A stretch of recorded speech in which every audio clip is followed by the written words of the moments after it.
It's been called the eighth wonder of the world. Man's biggest engineering challenge, the dream to create a canal to join the Atlantic Ocean to the Pacific Ocean. To cut a continent in half and carve a waterway through one of the most hostile and unforgiving terrains on Earth.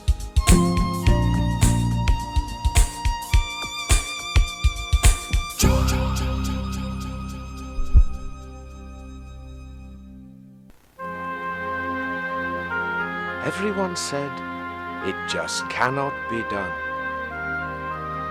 But it was. In 1914, they had built the Panama Canal.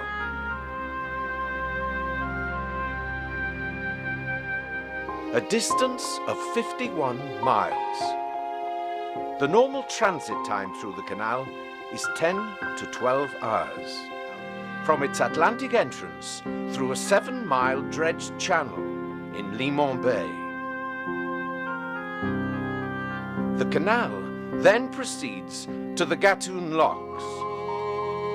This series of 3 locks will raise 26 meters to Gatun Lake.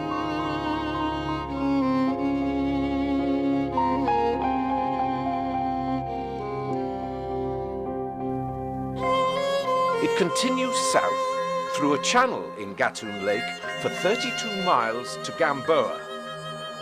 Gatun Lake has an area of approximately 163 square miles and was formed when the Chagres River was dam.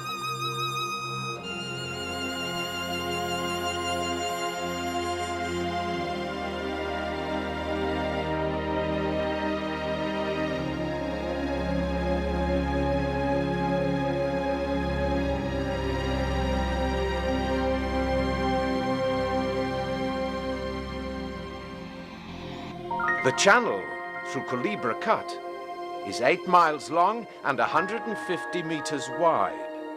At the end of this cut are the locks at Pedro Miguel. The Pedro Miguel locks lower ships 9.4 meters to a lake which then take you to the Miraflores locks, which lower ships 16 meters to sea level at the canal's Pacific terminus in the Bay of Panama. How does the Panama Canal work? Well, water, gravity, and a 50-horsepower motor is all that is needed. The mules on each side will have lines attached. They will keep the ship in the right position as she travels through the locks.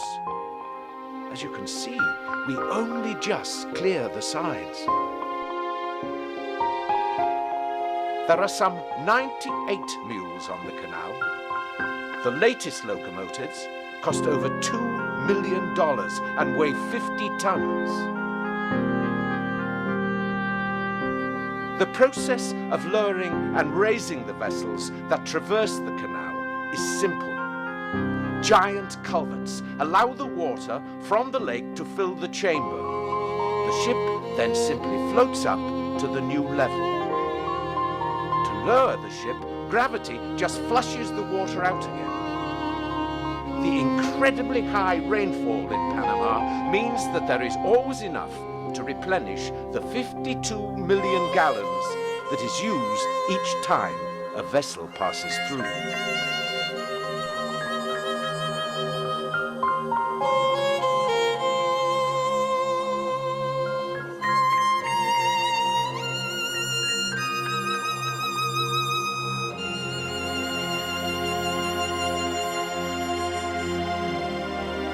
The French and American projects combined excavated approximately 268 million tons of earth, 13 times more than the Suez Canal. The challenges were many in the construction of the canal, the biggest being the damming of the Chagres River. And also a 9-mile gorge that had to be cut into solid rock at Gaillard Cut. The human cost was immense in the construction of the canal and the Panama Railway. Approximately 40,000 lives were lost.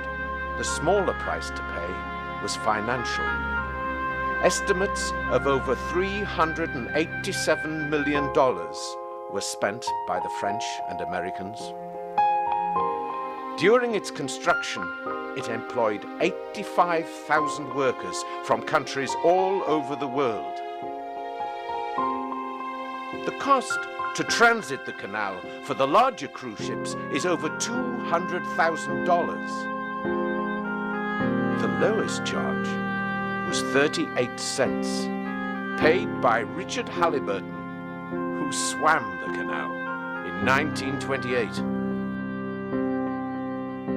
As the ship leaves Miraflores Lock on the Pacific side of the canal, onwards is the Bridge of Las Americas.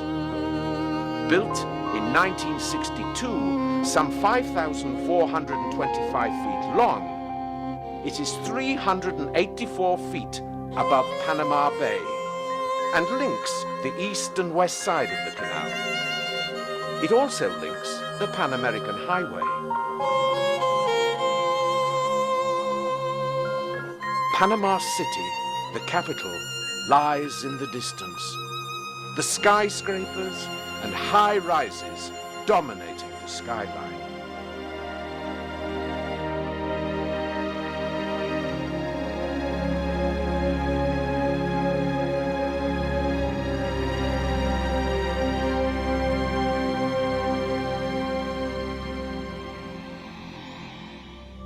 The canal is open all year round, never closing for the more than 15,000 vessels that make the journey each year. Wildlife is abundant in the jungles of Panama. Hundreds of species of birds, as well as the tropical fish in the coastal waters and reefs, and thousands of species of flowers. The canal could not have been made any more efficient had it been built today, and remains the biggest engineering undertaking in history. The journey through the Panama Canal is no less than amazing. A truly inspirational experience to all who make it. An experience that will not be forgotten, and a testament to man's determination and genius to prove them all wrong when they said that the Panama Canal just cannot be built.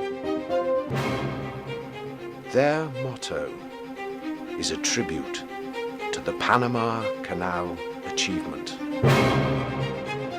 If we can't do it, it can't be done. The Panama Canal.